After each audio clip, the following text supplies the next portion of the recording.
Good morning, everyone. In the previous video lecture, I have discussed with you all the concept of utility, total utility, marginal utility, law of diminishing marginal utility. In the today's video lecture, we are going to discuss one most important concept, that is consumer equilibrium. We'll be studying the concept of consumer equilibrium with the help of two approaches. One is utility approach and one is the indifference curve approach. First of all, we have discussed the utility concept, so we'll discuss the utility approach of consumer equilibrium. What is the meaning of consumer equilibrium? It refers to the situation when a consumer is having maximum satisfaction. Obviously, each and every consumer wants maximum satisfaction with his limited income. जिस level of income पर एक consumer को क्या मिल जाती है, maximum satisfaction, and he has no tendency to change his way of existing expenditure, जहाँ पर वो मैक्सिमम सेटिस्फाइड फील करेगा एक कंज्यूमर कि मतलब उसे अपनी इनकम का वो लेवल चाहिए जहाँ पर वो सेटिस्फाइड है कि उसे उसकी इनकम के इक्वल क्या मिल रहा है, सेटिस्फैक्शन, दैट इज़ कि वो जितना एक्सपेंडिचर कर रहा है उसे उसके इक्वल क्या मिल रहा है, satisfaction. So that will be a point of consumer equilibrium where he has no tendency to change his way of existing expenditure. In utility approach, we have one single commodity case and the second one is two commodity case. First we'll go through single commodity case. In single commodity case, the number of units to be consumed of the given commodity by a consumer किस पर depend करते हैं, दो factors. इसमें दो चीज़ों को consider किया जाता है, that is price of the given commodity and number two is marginal utility from each successive unit. कहते हैं मतलब ये कि हमारी लाइफ एक एक्सपेक्टेड प्रिंसिपल है, दैट इज हर कंज्यूमर क्या चाहता है कि वो जितने पैसे खर्च कर रहा है उसे उसके इक्वल क्या मिलनी चाहिए, सेटिस्फैक्शन. प्राइस किसके इक्वल होना चाहिए, मार्जिनल यूटिलिटी के. हम भी तो यही चाहते हैं ना कि प्राइस किसके इक्वल होना चाहिए, मार्जिनल यूटिलिटी के equal. Price should be equal to marginal utility, but price is expressed in rupees and marginal utility is expressed in utils. Marginal utility and price can be compared only when both are stated in same units. No, जब दोनों को same units में express किया जाएगा. Price rupees में होता है, marginal utility utils में होती है. Therefore, we will express marginal utility in utils in terms of money. Marginal utility को हम किस में कन्वर्ट करेंगे, किस में निकालेंगे, मनी टर्म्स में. तो क्या फॉर्मूला है मनी टर्म्स में निकालने का, marginal utility in utils upon marginal utility of 1 rupee. Marginal utility in terms of money में निकालने का फॉर्मूला क्या है, marginal utility in utils upon marginal utility of 1 रुपी. हमें मार्जिनल यूटिलिटी ये तो पता है यूटिल्स में क्या होती है. 1 रुपी क्या है, marginal utility of 1 rupee, that is a rupee. अभी इसका मीनिंग हम देखते हैं, पहले हम लोग इसको स्टार्ट करते हैं. सपोज हमने क्या एज्यूम किया है, ये पूरा शेड्यूल अज्यूम्ड है. Let us understand the schedule now. First unit को कंज्यूम करके एक कंज्यूमर को मार्जिनल यूटिलिटी इन यूटिल्स में है ये. जब पहली यूनिट कमोडिटी की कंज्यूम करी तो 20 यूटिल्स का सेटिस्फैक्शन मिला. जब सेकेंड यूनिट को कंज्यूम किया तो 16 यूटिल्स का सेटिस्फैक्शन मिला. थर्ड यूनिट को कंज्यूम किया 10 यूटिल्स का सेटिस्फैक्शन मिला. As you all know marginal utility क्या होती रहती है, fall, right.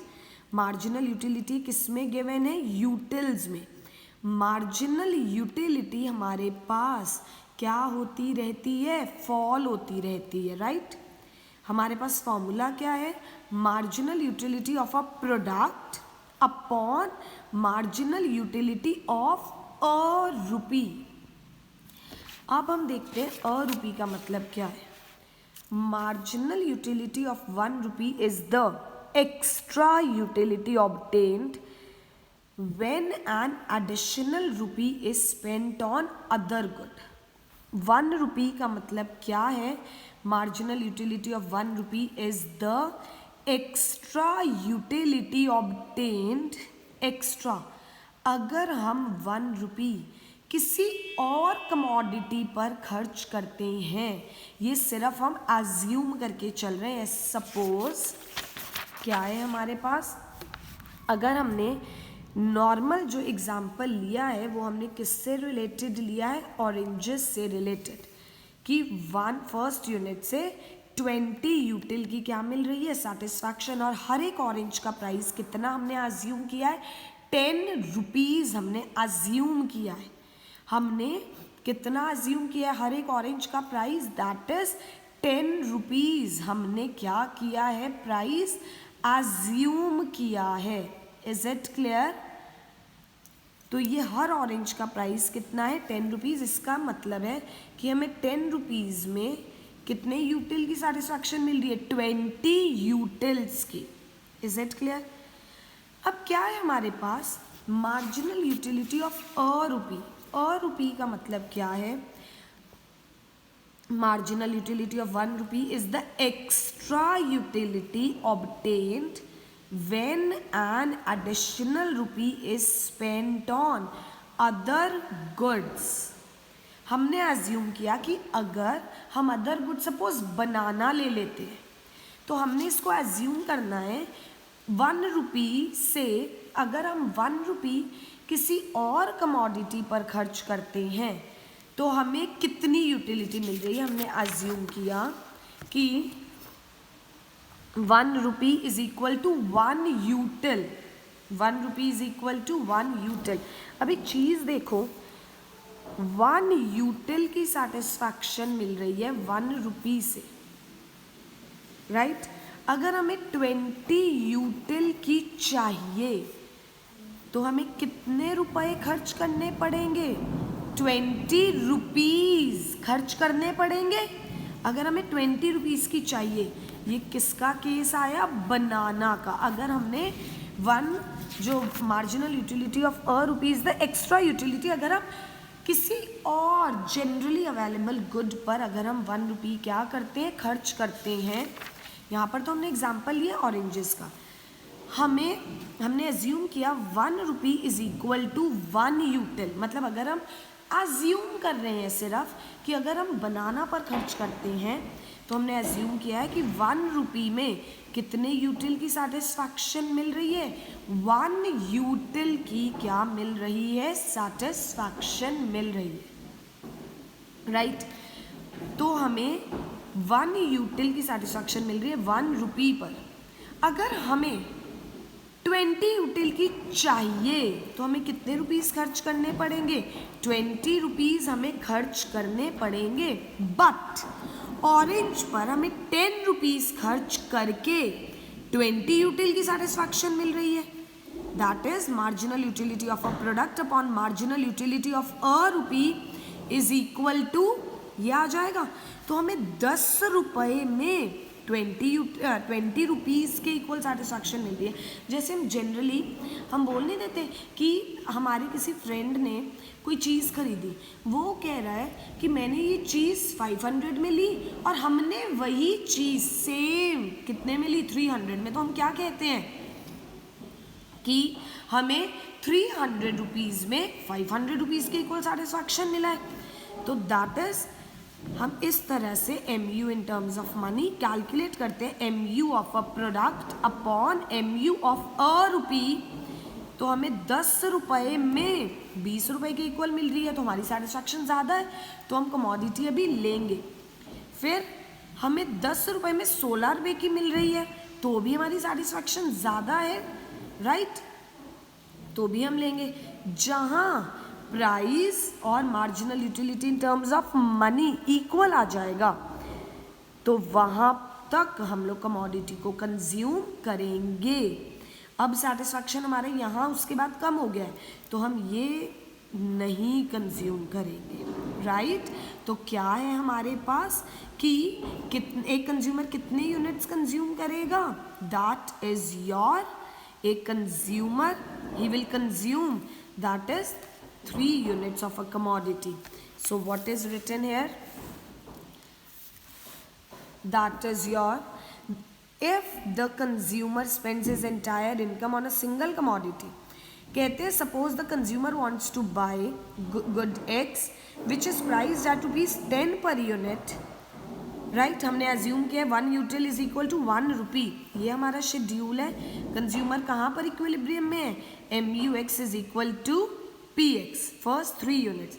Marginal utility curve always slope downwards, क्योंकि मार्जिनल यूटिलिटी फॉल होती रहती है जैसे ही हम फर्दर यूनिट को क्या करते हैं, consume, due to law of diminishing marginal utility. Price is horizontal and straight, price line as price is fixed at ₹10 per unit. ये तो हमारी मार्जिनल यूटिलिटी क्या हो रही है, फॉल। इधर हमने क्या लिया है, प्राइस। तो जहाँ मार्जिनल यूटिलिटी और प्राइस इक्वल आएंगे वो हमारा क्या हो जाएगा, पॉइंट ऑफ कंज्यूमर इक्विलिब्रियम।